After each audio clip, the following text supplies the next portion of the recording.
For more than 4,500 years, the Great Pyramid of Giza has stood like a silent giant in the desert. Towering nearly 480 feet high, it was once the tallest structure on Earth for almost 4 millennia.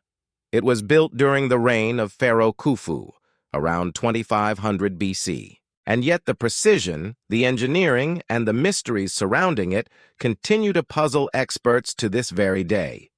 This was not just a pile of stone. It was a deliberate, mathematical, and almost cosmic construction. Over 2.3 million blocks were used. Together, they weigh more than 6 million tons. That is the weight of about 12 Burj Khalifa skyscrapers combined. The question remains, how did ancient Egyptians, without iron tools, without wheels, without cranes, achieve something so exact and so enduring? Today we journey through each challenge they faced, from aligning the pyramid to the stars, to cutting and transporting stone blocks heavier than buses, to raising them higher and higher into the sky, and to the secrets that still lie hidden inside its chambers. Challenge 1. Perfect alignment. The pyramid is aligned almost perfectly with the 4 cardinal directions: north, south, east, and west. The margin of error is less than 1/10 of a degree. For comparison, even with modern surveying tools, achieving that level of precision across 13 acres of desert would be a challenge. How did the ancient builders do it? They had no compasses, no satellites, no GPS. Many Egyptologists believe they used the night sky. Around that time, the star Thuban, in the constellation Draco, sat almost exactly above the North Pole. By observing the motion of the stars, they could fix the direction of true north. Others think they used the sun, measuring shadows cast during the equinox when day and night are equal.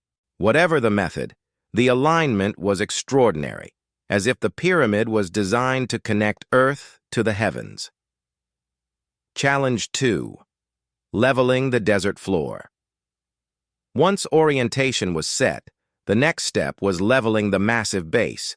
The pyramid covers about 13 acres. If the ground was uneven by even a few inches, millions of tons of stone would have shifted over time. Yet, modern surveys reveal something astonishing.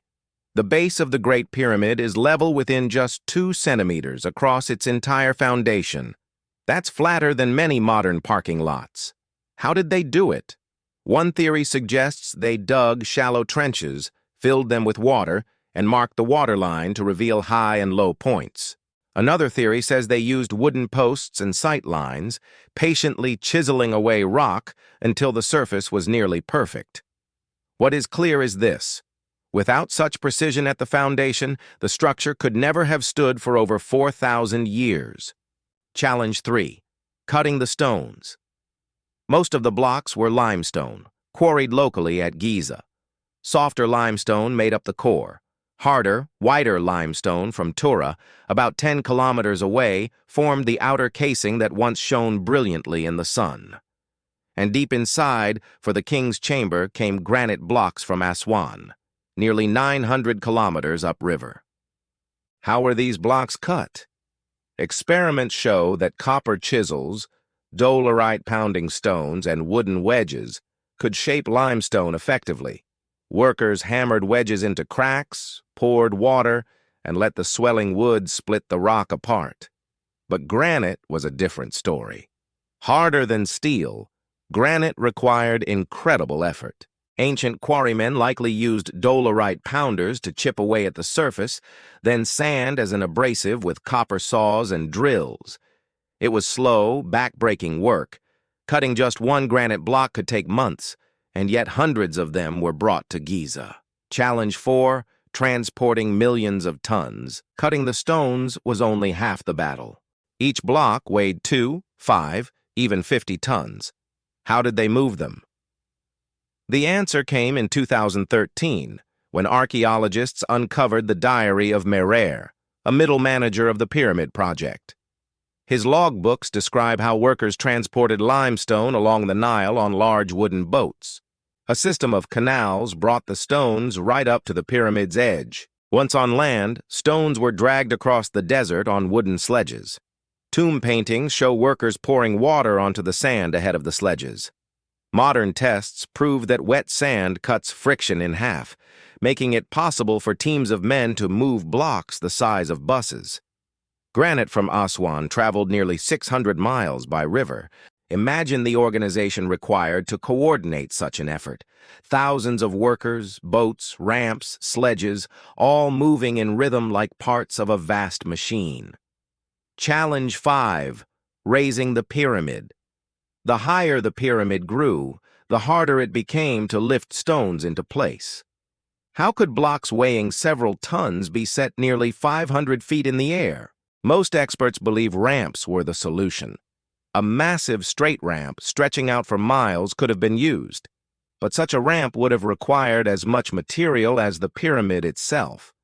Others suggest a spiral ramp wrapping around the sides, or zigzag ramps switching back and forth. In the final stages, wooden levers may have raised stones one notch at a time. Recent experiments prove that even small teams could lever multi-ton blocks upward in minutes. What is certain is that tens of thousands of workers labored for decades, setting one block every few minutes, day and night, for nearly 20 years. Challenge 6. Building the chambers. Inside, the pyramid is not solid. Hidden passages and chambers lie within. The Grand Gallery, a soaring passageway with corbelled walls. The Queen's Chamber, with mysterious narrow shafts that seem to point toward stars. And the King's Chamber, constructed from massive granite blocks, some weighing up to 80 tons. Above it, 5 relieving chambers were designed to distribute the weight and prevent collapse. The engineering here is as breathtaking as the exterior. But even today, the pyramid continues to reveal new secrets. In 2017, scientists used cosmic ray detectors to peer inside. They discovered a hidden corridor near the north face, 9 meters long. Even more mysterious, a vast 30-meter void above the Grand Gallery, never seen before. No one knows what these spaces were for. Were they structural, ritual, or something we have yet to understand? The mystery endures. The Great Pyramid is more than a tomb. It is a statement in stone, a bridge between earth and sky, a message from an ancient civilization that refused to be forgotten. Its builders had no modern machines, no iron tools, no computers. And yet, they aligned stone with stars, leveled bedrock to near perfection, cut granite with simple tools, and raised a monument that has lasted longer than most empires. 4,500 years later, it still stands. And every discovery, from the Diary of Merer to the hidden chambers revealed by particle physics, only deepens the wonder. The Great Pyramid of Giza is not just the tomb of Khufu. It is a challenge across time, a reminder of what humanity can accomplish when vision meets determination. And perhaps, a reminder that some mysteries are meant to endure,